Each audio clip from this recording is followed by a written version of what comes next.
que puedan estar viendo esta transmisión. Quiero, agradecerles la oportunidad de entrar a sus hogares y compartir con ustedes la palabra del Señor. Todos reconocemos que ha sido una semana triste por el fallecimiento de nuestro hermano Nicanor. Jesús nos dijo, ¿no? Para momentos como estos, Jesús nos dijo que Él es la resurrección y la vida, y dijo que el que cree en Él, aunque esté muerto, vivirá. Queremos animar a la familia Llanque a confiar en estas palabras de nuestro Señor. Queremos animarles a que ellos puedan poner su confianza y esperanza en el Señor. En esta mañana vamos a continuar con el estudio del libro de Santiago. Tenía la intención de predicar hasta el final del capítulo, pero para que podamos ir entendiendo mejor, lo voy a hacer, vamos a hacerlo en dos partes. Por tanto, hoy estaremos meditando en los versículos 14 al 20 y la siguiente semana continuaremos con los últimos versículos de este capítulo 2. Claramente, si ustedes pueden ver estos versículos, van a notar con claridad que el tema de hoy y el de la siguiente semana gira en torno a la afirmación que dice que la fe sin obras está muerta en sí misma. Esta frase aparece por lo menos 3 veces en los versículos 14 hasta el 26. 2 veces en los versículos que vamos a ver hoy, 14 al 20, aparece 2 veces, ¿no? Y una que vamos a ver la siguiente semana. Hemos escuchado anteriormente el desafío que Santiago hace a sus oyentes, a los creyentes de su época y a nosotros. Él nos ha llamado a ser creyentes que no solamente debemos escuchar la palabra del Señor, sino que nosotros debemos ser hacedores, ¿no? Aquí en esta sección que vamos a ver, que tiene que ver con el llamado de ser hacedores, ¿no? De ser creyentes que viven la palabra del Señor, algo que nosotros necesitamos recordar y debe estar claro es que estos versículos no hay una oposición entre la fe y las obras. Ese no es lo que estos versículos quieren enseñarnos, la oposición entre fe y obras. Más bien en esta sección lo que vamos a ver, lo que el autor trata de mostrarnos, es la diferencia entre una fe falsa y una fe verdadera.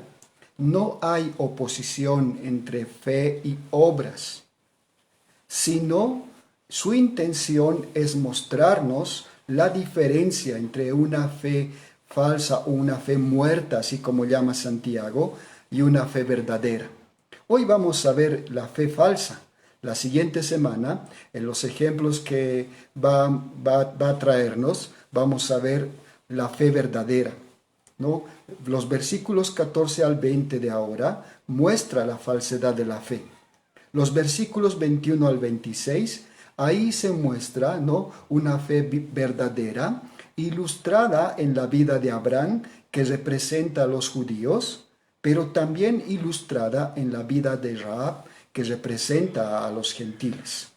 Entonces, haciendo estas consideraciones, vamos a empezar con el sermón de esta mañana. Y algo que quiero afirmar desde un principio es que la diferencia entre una fe verdadera y una fe falsa se hace evidente por lo que una persona hace, que por lo que dice. Ser cristiano no es un asunto solamente de lo que decimos con los labios. No, eso es lo que vamos a ver ahora, sino que involucra lo que hacemos con la vida. Sin embargo, es triste admitir, pero hay multitudes de cristianos profesantes y miembros de las iglesias que tienen esa fe muerta. Profesan con sus labios, pero sus vidas niegan lo que ellos profesan. A esto se refería el apóstol Pablo cuando le escribe a Tito diciéndole: profesan conocer a Dios, pero con los labios niegan. Tito 1:16. A la luz de esta afirmación vale la pena detenernos por un momento y examinar la fe que profesamos. El apóstol Pablo dijo en 2 Corintios 13:5, examinaos a vosotros mismos si estáis en la fe, probaos a vosotros mismos. ¿O no os conocéis a vosotros mismos que Jesucristo está en vosotros, a menos que estéis reprobados? Pensando en esto, les pido que inclinemos nuestra cabeza y oremos juntos, pidiendo al Señor disposición para oír, pero también disposición para actuar conforme a su demanda. Vamos a orar. Queremos darte gracias, Señor, por este día. Agradecidos estamos, Señor, porque hemos podido tener un tiempo en el que juntos, a través, Señor, de las peticiones, hemos podido acercarnos, Señor, a ti, rogando, Señor, que tú puedas ayudarnos. Pero también hemos tenido un tiempo en el que, por medio de canciones, Señor, te decimos lo que sentimos, Señor. Queremos agradecerte en principio, Señor, porque el pastor de la iglesia, el pastor Gabriel, está mejorando. Gracias, Señor, por eso. Te rogamos, Señor, que tú le sigas dando fuerzas, Señor, que le ayudes en todo ese proceso de recuperación y él pueda estar plenamente, Señor, pueda estar bien.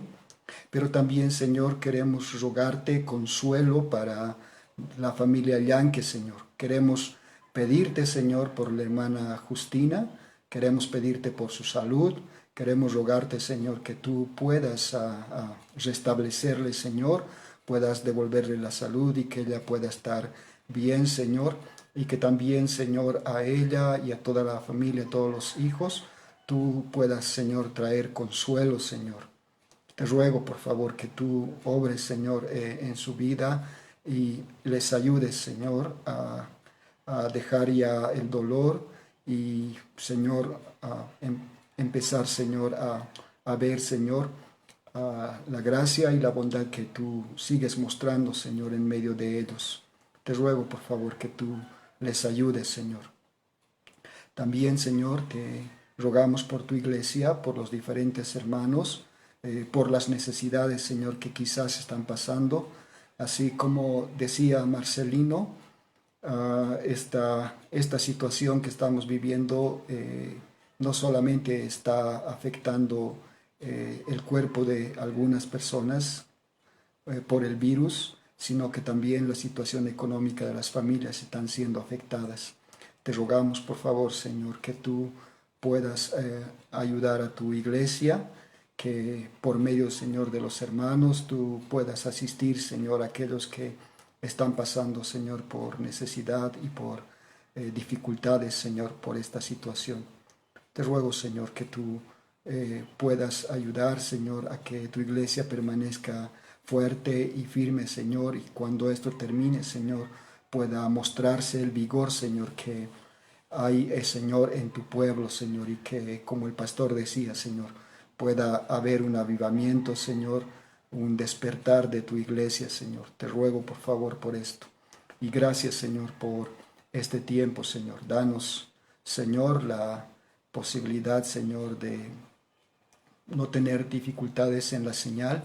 También, Señor, permítenos, Señor, tener disposición para escuchar, pero sobre todo también danos disposición para ser hacedores, Señor.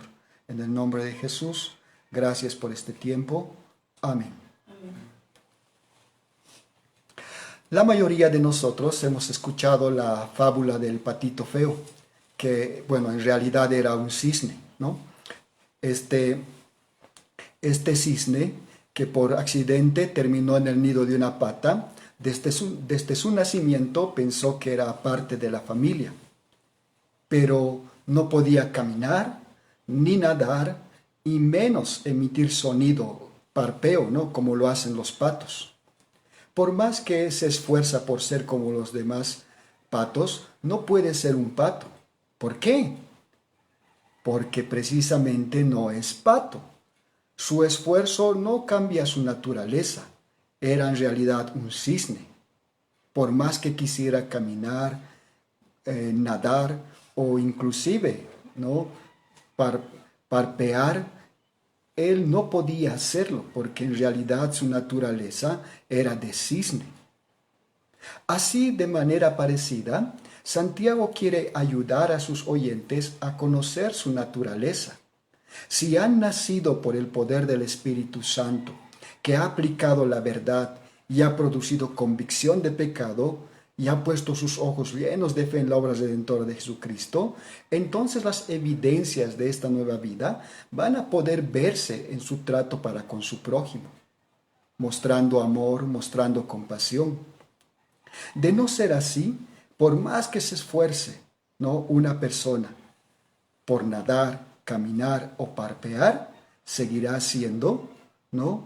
Seguirá siendo cisne. O nosotros diríamos, seguirá siendo una persona que está, ¿no?, condenada a una eternidad sin Dios, si su naturaleza no ha sido cambiada. Entonces, Santiago nos llama a través de estos dos capítulos, nos ha llamado a pensar sobre la naturaleza de nuestra fe. He titulado a este sermón, Lo que hacemos muestra lo que somos. Un doble argumento. Les he enviado el esquema del sermón a través del WhatsApp de la iglesia, lo pueden descargar. Entonces lo que hacemos muestra lo que somos y vamos a ver un doble argumento en esta mañana.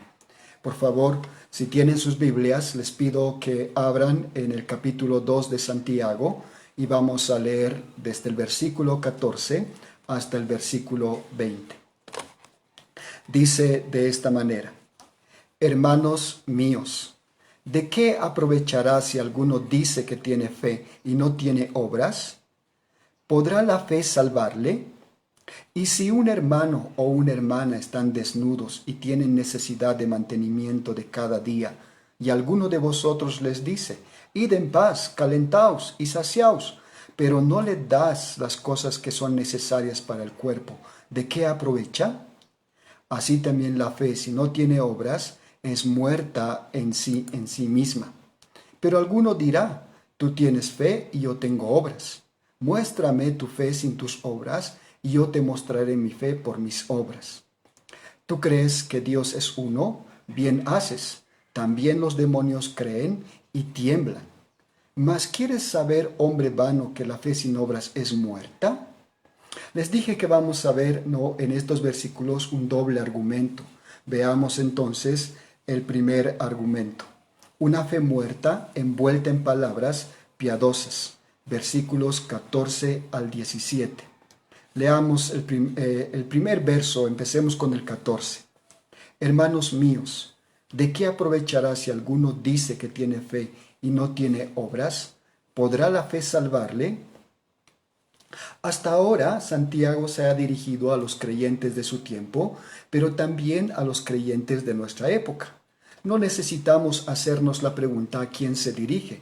Es bastante claro. Empieza diciendo, hermanos míos, ¿no? Y hemos dicho que todo el tiempo Santiago, el llamado que Santiago hace, es un llamado amoroso, ¿no? Lo hemos visto utilizar esta misma frase, hermanos míos, ¿no?, cada vez que está empezando a llamar a los creyentes a vivir una vida, ¿no?, de fe, pero que sea una fe que se muestre en sus acciones. Entonces, hermanos míos, ¿no?, les dirá, fe sin obras es fe muerta. Eso es lo que va a decirles en esta primera parte. ¿De qué sirve si alguien dice que tiene fe si no hace el bien? ¿Le podrá salvar esa clase de fe? Bueno, esto dice una versión, ¿no? La Liga Bíblica Internacional, la versión de la Liga Bíblica Internacional dice de esa manera. Ahora, puedes notar que hay dos primeras preguntas que aparecen aquí. Deliberadamente, ¿no?, la respuesta a esas preguntas es no. No puede haber una respuesta diferente. La construcción gramatical de estas preguntas solo esperan un no como respuesta. La primera implica la falta de provecho de la fe que no actúa. ¿De qué ¿De qué aprovechará si alguno dice que tiene fe y no tiene obras? De nada, no va a aprovechar de nada. Por eso la primera implica la falta de provecho de la fe que no actúa. La segunda pregunta, ¿no?, es más específica y afirma la incapacidad de tal fe para salvar. Si alguien dice que es cristiano, porque así dice el versículo, ¿no? Si alguno dice, esta persona quien hace la afirmación no está diciendo que es cristiano, dice que es cristiano. Si alguno dice que es cristiano, ¿no? Es una afirmación bien personal, ¿no? Que dice que cree en Jesús, que cree en su existencia y que le gusta ir a la iglesia. Posiblemente podríamos añadir todas esas razones. Pero no existe ningún tipo de evidencia de esta afirmación. Dirá, es vano, no tiene provecho alguno. La proclamación que ese hombre hace de su fe dirá que es vacía, ¿no? Si se limita nada más a sentir con la cabeza o las palabras una afirmación doctrinal, ¿no? Una fe intelectual es estéril y es vana. Eso es lo que está diciendo Santiago con la doble negación. Pero también esta segunda pregunta, ¿no?, que dice, ¿podrá la fe salvarle? Nosotros tenemos que, aunque en estos versículos no está haciendo una separación entre obra y fe, no hay una oposición, eso hemos dicho. En estos versículos lo que trata de demostrar es una fe falsa. Pero necesitamos hacernos esta pregunta. Cuando dice, ¿podrá la fe salvarle? ¿Cuál es el sentido de salvarle? ¿Acaso Santiago está contradiciendo a Pablo? ¿O Santiago está diciendo que hay una salvación por medio de los hechos? Bueno, claramente nosotros sabemos que no hay ningún tipo de contradicción, ¿no? Pablo dijo en la carta a Efesios, capítulo 2, versículos 8 al 9, dijo, porque por gracia sois salvos por medio de la fe.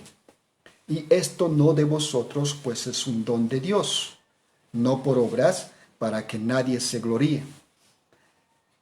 También ha afirmado Pablo en Romanos 3:28, concluimos pues que el hombre es justificado por fe sin las obras de la ley.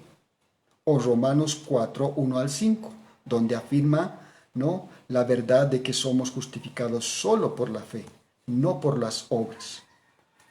Entonces, alguien podría pensar que hay algún tipo de oposición entre Santiago y Pablo, que ellos están contradiciendo. Bueno, espero que nadie piense de esa manera. No puede existir contradicción, ya que la Biblia es producto de la inspiración de Dios.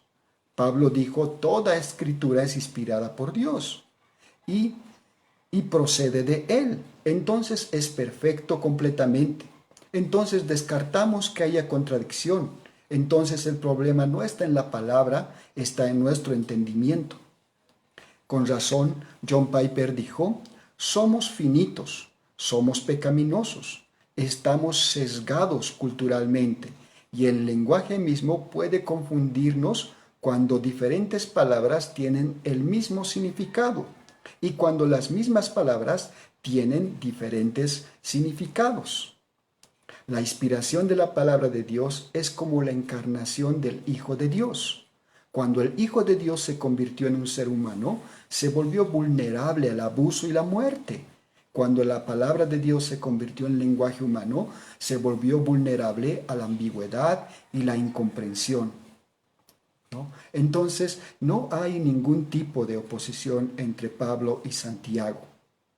En el mismo libro de Efesios capítulo 2, ¿no?, donde Pablo está diciendo que somos salvos por gracia, ¿no?, únicamente por medio de la fe, en el siguiente versículo, en el versículo 10, ¿no?, dice, porque somos hechura suya, creados en Cristo Jesús para buenas obras.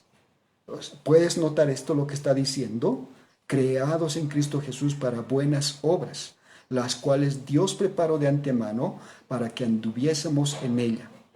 Por tanto, Santiago y Pablo no están en oposición acerca del fundamento de la salvación, sino que ambos están combatiendo a dos enemigos comunes. Pablo, en Romanos o en sus cartas, se opone al legalismo de las buenas obras, a los legalistas que dicen que para ser salvos debemos cumplir con la ley. Santiago se opone a la creencia fácil, ¿no? De pensar, bueno, solo necesitamos fe y no necesitamos hacer nada para ser salvos, ¿no? Entonces, ambos están complementándose. Ambos están hablando en el mismo sentido. La salvación es en Cristo, en los méritos de Cristo, por medio de la fe. Pero la evidencia de la realidad de este evento, ¿no?, se va a ver en las obras que hacemos. Entonces, cuando Santiago está diciendo, ¿podrá esa clase de fe, esa fe muerta, salvarle? La respuesta es no. No, porque no hay ningún tipo de evidencia de que exista fe de verdad en esa persona. Así que, no es que algunas buenas obras añadidas a la verdadera fe puedan salvar a una persona, sino más bien que la fe que es genuina y salvadora inevitablemente producirá buenas obras. No puede existir oposición entre fe y obras. Y como les dije al principio, el tema de estos versículos no es la oposición, sino diferenciar una fe verdadera de una fe falsa. Por tanto, lo primero que vemos entonces, ¿no?, al hacer esas dos preguntas, es demostrarle que su fe está muerta. Veamos la ilustración que utiliza, palabras sin obras, ¿no?, es igual una fe muerta.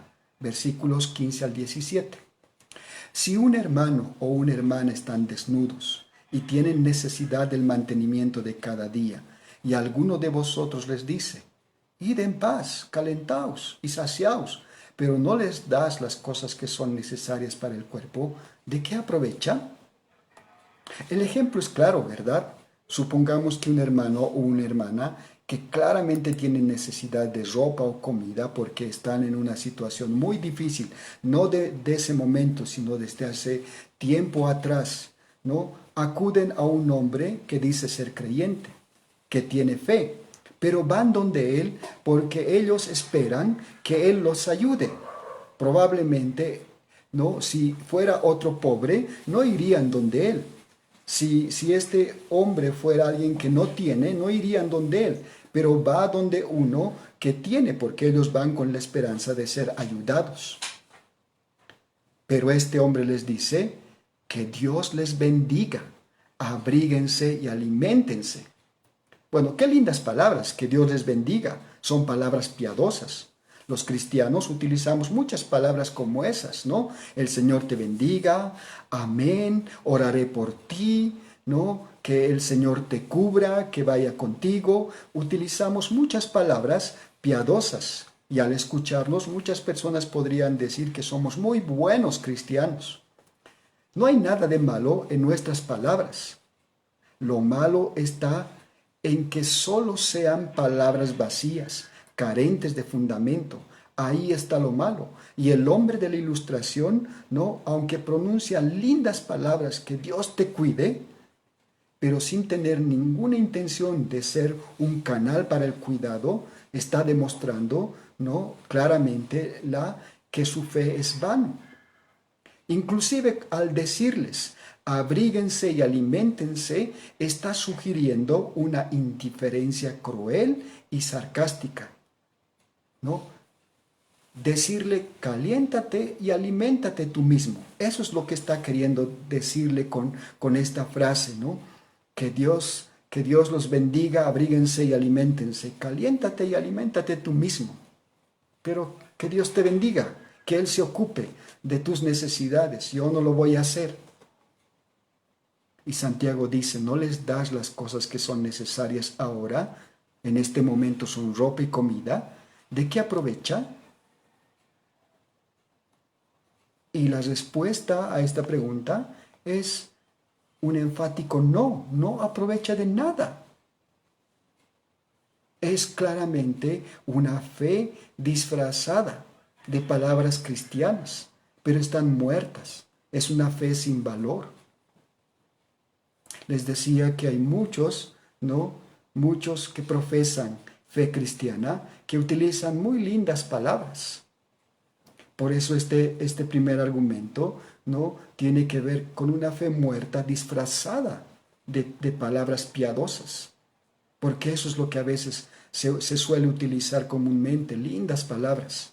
Pero como en el ejemplo, no hay ninguna intención de ayudar en las necesidades de estas personas, de mostrar amor por medio de acciones. Hay una ilustración que John MacArthur escribe y dice de esta manera. Se cuenta la historia de una reina europea de hace siglos que dejó a su cochero fuera durante el invierno mientras ella asistía al teatro. El drama que presentaron fue tan conmovedor que dice que esta reina lloró durante toda la puesta en escena, conmovida por lo que veía ahí en el teatro. Pero cuando regresó al coche y descubrió al cochero muerto de frío, no derramó ni una lágrima. Se conmovió profundamente con una tragedia ficticia vista en el teatro, pero fue indiferente a una tragedia real en la que estaba directamente implicada y de la cual era responsable. Sabes, a veces las fantasías llegan a ser más conmovedoras que la realidad. Y eso puede estar sucediéndonos en nuestra vida. Podemos ser conmovidos, ¿no? Por películas, podemos ser conmovidos por historias y podemos llorar por esas puestas en escena. Pero en nuestra realidad podemos ser indiferentes a las necesidades de nuestros hermanos. Santiago diría, sin embargo, si no le da lo que realmente necesita en ese momento, ¿de qué sirve? De la misma manera, si la fe no está acompañada de hechos, así sola está muerta. Una persona con fe muerta no puede producir y no produce obras que son verdaderamente rectas y buenas. Y la ausencia de tales obras es una prueba de la ausencia de la fe salvadora. Veamos el segundo argumento. Una fe muerta envuelta en una confesión correcta. Hemos visto un primer argumento, una fe muerta envuelta no en palabras piadosas, pero se quedan solamente en palabras piadosas. Pero también podemos ver una fe muerta, inclusive envuelta en una confesión correcta. Muchas personas pueden afirmar ser creyentes, como sucede en el caso anterior.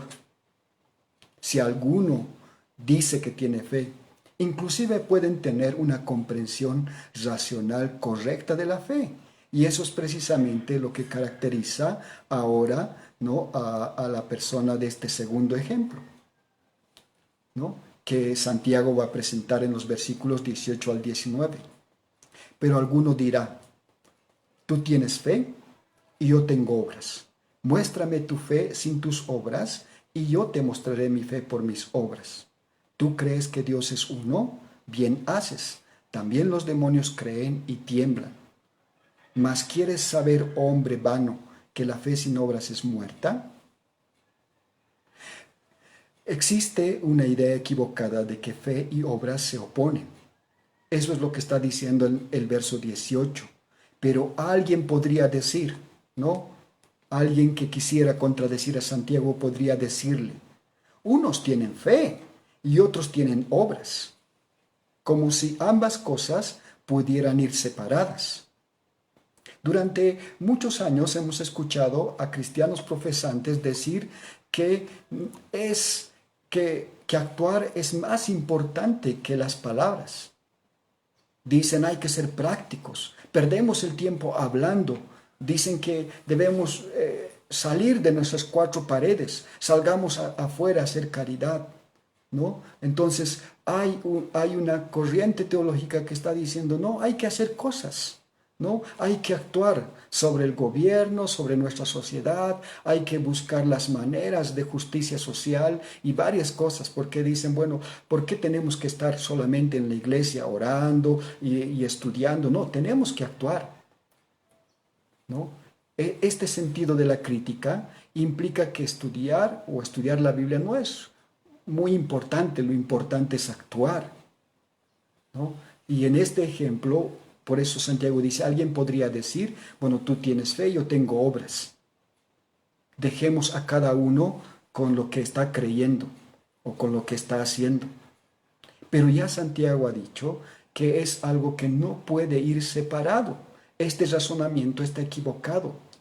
Para Santiago, la fe y las obras deben ir juntas y no se pueden separar. Las obras no usurpan el lugar de la fe, sino demuestran su veracidad. Por favor, escuchen esto. La verdadera fe no puede existir separada de las obras, y las obras aceptables ante los ojos de Dios no pueden ser hechas sin la verdadera fe. Hebreos 11, versículo 6 dice, pero sin fe es imposible agradar a Dios, porque es necesario que el que se acerca a Dios crea que hay y que es galardonador de los que le buscan. Gálatas 5:6, Pablo dijo allí, porque en Cristo Jesús ni la circuncisión vale algo, ni la incircuncisión, sino la fe que obra por el amor. Entonces ambas cosas van estrechamente juntas. El mismo versículo 18 da la respuesta diciendo, muéstrame tu fe, muéstrame tu fe. Pero también dirá, y yo te voy a mostrar, ¿no? También te voy a mostrar mi fe por medio de mis obras, ¿no? Muéstrame tu fe sin tus obras y yo te mostraré mi fe por mis obras. El razonamiento es el siguiente. Si la fe y las obras están separadas, el desafío que hace es el siguiente. Está bien, tú crees que pueden ir separadas ambas cosas. El desafío es, muéstrame la existencia de tu fe. ¿Cómo puedes mostrar esto? Eso es lo que dice el versículo 18. Muéstrame tu fe sin tus obras. A ver, si tú crees que fe y obras no van juntas, ¿no? Y que fe no puede ir sola, el desafío es muéstrame la existencia de tu fe. ¿Cómo muestras eso? Y Santiago argumenta, yo te mostraré mi fe por mis obras. Mi respuesta es que tú no puedes demostrar que tienes fe si no haces nada. En cambio, yo te demuestro mi fe con las buenas obras que hago. Versículo 19. ¿Tú crees que Dios es uno? Bien haces. También los demonios creen y tiemblan. A esta declaración de que Dios es uno se le llama el Shema, ¿no? Está descrito en Deuteronomio capítulo 6, versículo 4, donde dice, oye Israel, Jehová nuestro Dios, Jehová uno es. Es la confesión de fe que los judíos recitaban todos los días. Es la confesión de fe más importante para el judío. Tener una doctrina correcta es bueno, y lo afirma Santiago. Dice, haces bien o bien haces.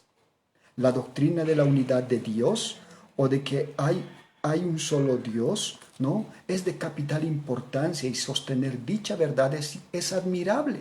De ahí las palabras de aprobación, bien haces. Pero la declaración no tiene poder en sí mismo. El hombre pecador debe acercarse a Dios a través de un mediador. Y este es un elemento esencial de la fe. Es que esa clase de fe no tiene mérito, carece de valor, ¿no? Solamente un reconocimiento intelectual. Es puramente intelectual, que ha llegado a la cabeza y no ha descendido a despertar el corazón para darle vida. Y para demostrar que no hay valor en un consentimiento intelectual y mostrar que esa clase de fe carece de valor, Santiago cita y dice, los demonios también creen. Tú crees que Dios es uno, bien haces, ¿no? Tienes una buena doctrina, es correcta tu doctrina, pero debes saber que también los demonios también creen y ellos se estremecen y tiemblan, dice la Reina Valera. Está diciendo que incluso hay una fe que los demonios tienen. Los demonios pueden ser muy ortodoxos a nivel intelectual, pueden ser muy correctos en lo que ellos conocen. Y esto se ve, ¿no?, en los evangelios. Ellos confesaron el nombre de Cristo durante el ministerio de Jesús. Por ejemplo, Marcos 1:24 dice, un demonio diciendo, ¿no? Dice, ¿qué tienes con nosotros, Jesús Nazareno? ¿Has venido para destruirnos? Sé quién eres, el Santo de Dios. O Marcos 5:7. Otro demonio clamando a gran voz dijo, ¿qué tienes conmigo, Jesús, Hijo del Dios Altísimo? Te conjuro por Dios que no me atormentes.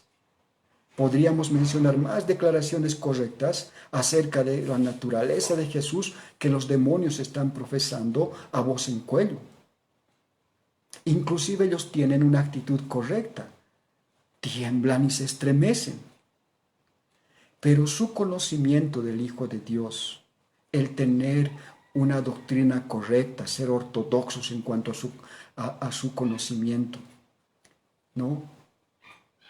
Inclusive tener una actitud no correcta, temblar y estremecerse, no les hace ningún bien a ellos. El conocimiento sin arrepentimiento, ¿no?, y sin fe en los méritos de Cristo no puede traerles salvación. Los demonios no pueden ser salvos. Ellos no pueden arrepentirse. Ellos no pueden reconocer su pecado. El hecho de que confiesen cosas correctas doctrinalmente no hace que ellos cambien de vida y se arrepientan y cambien de vida. No, ellos no pueden. Pero tú sí. ¿Sabes? Santiago diría, mira, inclusive ellos tienen una mejor actitud que muchos de nosotros los creyentes, que muchos de nosotros, ¿no?, de los seres humanos. Respeto y reverencia a Dios. Pero eso no los salva. Así que inclusive hay una fe muerta envuelta en una doctrina correcta. Y debes pensar en cuanto a esto. Porque a eso es lo que quiere llevarnos Santiago, a meditar en cuanto a nuestra propia fe, ¿no? Una fe, bueno, espera que sea una fe verdadera y esperamos que sea una fe verdadera, no una fe falsa disfrazada en palabras piadosas, que Dios te bendiga, que te vaya bien, o inclusive disfrazada, ¿no?, en una envoltura de una doctrina correcta. Dios es uno. Dios es trinitario. Sin embargo, que no haya ningún tipo de evidencia en nuestras acciones. Un pecador se salva por la fe sin obras, pero la verdadera fe que salva conduce a las obras. La fe sola nos une a Cristo por su justicia, pero esta fe que nos une a Cristo por justicia no permanece sola. Lleva fruto, lleva el fruto del amor. Debe hacerlo o está muerto. La gloria de Cristo en el Evangelio no es solo que somos justificados cuando dependemos completamente de Cristo, sino también que depender completamente de Cristo es el poder que nos hace personas nuevas y amorosas. Depender completamente de Cristo es como somos justificados y como somos santificados. Y esta relación va a llevarnos a actuar amorosamente hacia las demás personas. El versículo 20 dice, no seas tonto. La fe sin hechos no sirve de nada. ¿Sabes por qué? Por todo lo que ha dicho. Porque si no hay hechos, probablemente no hay una fe verdadera en tu vida. El hecho de que pronuncies palabras piadosas, el hecho de que tengas una correcta doctrina acerca de Dios. Pero si no has nacido de nuevo y la prueba de ese nacimiento no está en tus acciones y en tu pasión para con el Señor, entonces probablemente tu fe es muerta. En nuestros años en Perú hemos conocido a muchas personas, ¿no?, que nos llenan de alegría y nos animan por la madurez de su fe y la convicción en sus acciones. Sin embargo, hay también personas que nos entristecen. Hay una familia en particular a quienes queremos y por quienes sentimos mucha tristeza, debido a que su fe es la fe muerta de la que está hablando Santiago. El esposo nos contó que desde joven él asistió a una iglesia en la ciudad donde vivió y que sirvió con los jóvenes. Recuerda con nostalgia sus años ahí.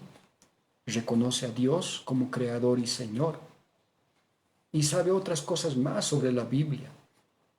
Sin embargo, en los años que le conocemos, la fe que dice tener no está acompañada con su vida. ¿Sabes?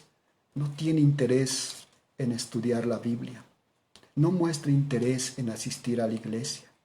Siempre encuentra excusas para no asistir. Claramente sus prioridades en su vida no reflejan el amor que dice sentir por el Señor. Santiago le diría, ¿no? ¿Más quieres saber, oh hombre vano, que la fe sin obras es muerta?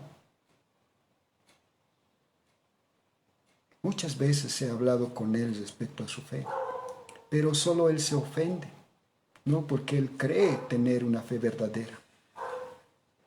Pero las evidencias están gritando que su fe es muerta, como lo que Santiago está diciendo en estos versículos. Diría, no seas tonto, le diría. La fe sin hechos no sirve de nada. Por favor, toma el tiempo de meditar sobre tu propia confesión. ¿Puedes ver en tu vida evidencias de la fe que profesas?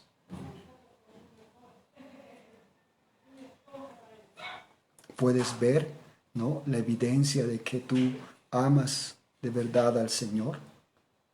Y esto se puede ver en tu pasión hacia la cruz, hacia Cristo, y en tu servicio hacia tus hermanos.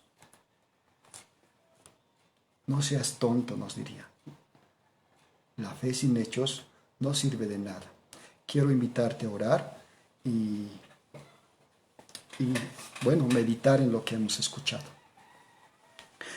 Queremos, Señor, darte gracias por este tiempo y queremos rogarte, Señor, que tú apliques, Señor, tu palabra en nuestra vida, Señor. Ayúdanos, Señor, pues a meditar, Señor, a examinarnos a nosotros mismos, Señor.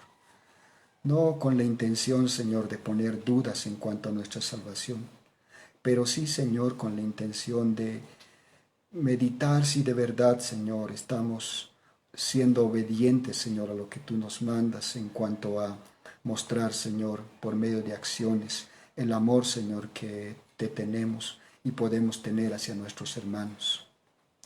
Con la intención, Señor, de meditar, Señor, en cuanto a nuestra pasión sobre tu palabra, sobre tu persona.